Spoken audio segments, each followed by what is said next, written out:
example 3.3, we're looking at the second derivative of a trig function, in this case looking at chapter 2i of your textbook. So our first example will make use of some of the topic 2 information. So we've got a natural log function here. It's a natural log of a function where the function is our trigonometric ratio sine x. So we're going to have to make use of a bit of a refresher. The natural log of a function's derivative was the derivative of the function divided by the function. So to do that, I've gone through and I've identified what the function itself is. So the derivative of that, sine x, is going to be cosine x. So that goes onto our numerator, and then that's derived. The denominator is going to be the function itself, so just sine of x. So when we're looking at the first derivative, it's left in that form.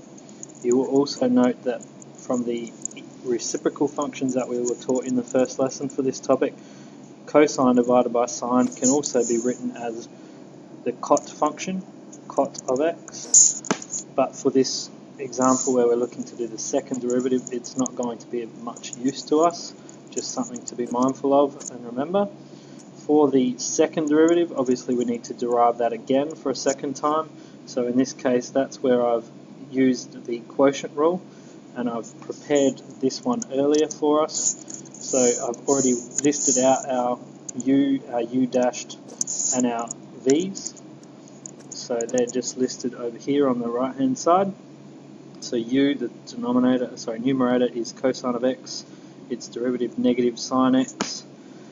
The denominator of sine x has a derivative of cosine x, and then v squared being sine squared of x. So when we put that into our second derivative function, we get d squared y over dx squared, and that's all going to be equal to, so using the quotient rule, we have on the numerator u dashed, so negative sine of x, times by v, which is again sine of x, and we're going to subtract from that v dashed times by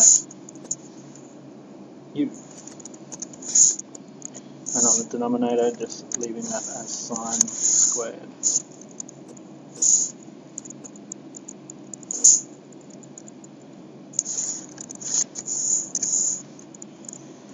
So simplifying that again one step further, we're going to have that as our second derivative would be equal to, on the numerator, we'd have negative sine squared x, take cosine squared x, and that's all divided by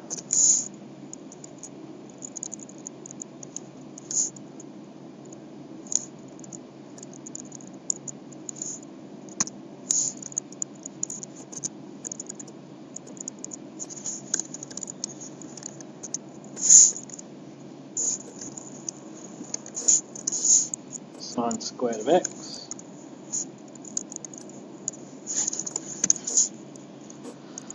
One step further, we can simplify that numerator to be negative, remembering that sine squared plus cosine squared is equal to 1. So if we were to take a negative 1 out the front, we would just be left with negative 1.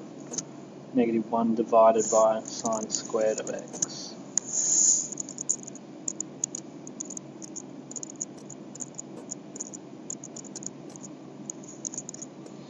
So leaving it in that form, alternatively, again using the reciprocal functions, sine on the denominator we called cosec, so we could also simplify that to be equal to cosec squared.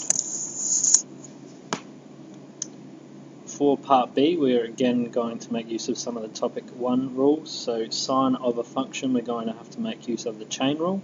So the chain rule told us that we derive the function itself. So the derivative of sine is cosine.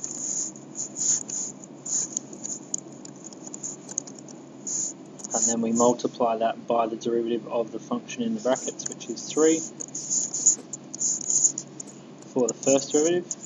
For the second derivative, we go one step further. So d squared y divided by dx squared. So again, we're going to have to use the chain rule. This time the derivative of cosine is minus sine.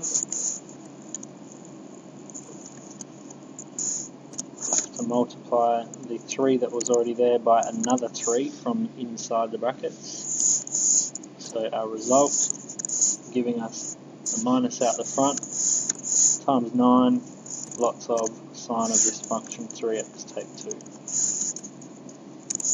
So both using the rules from topics 1, 2 and 3, but including the chain and the quotient rules as we go to the second derivative.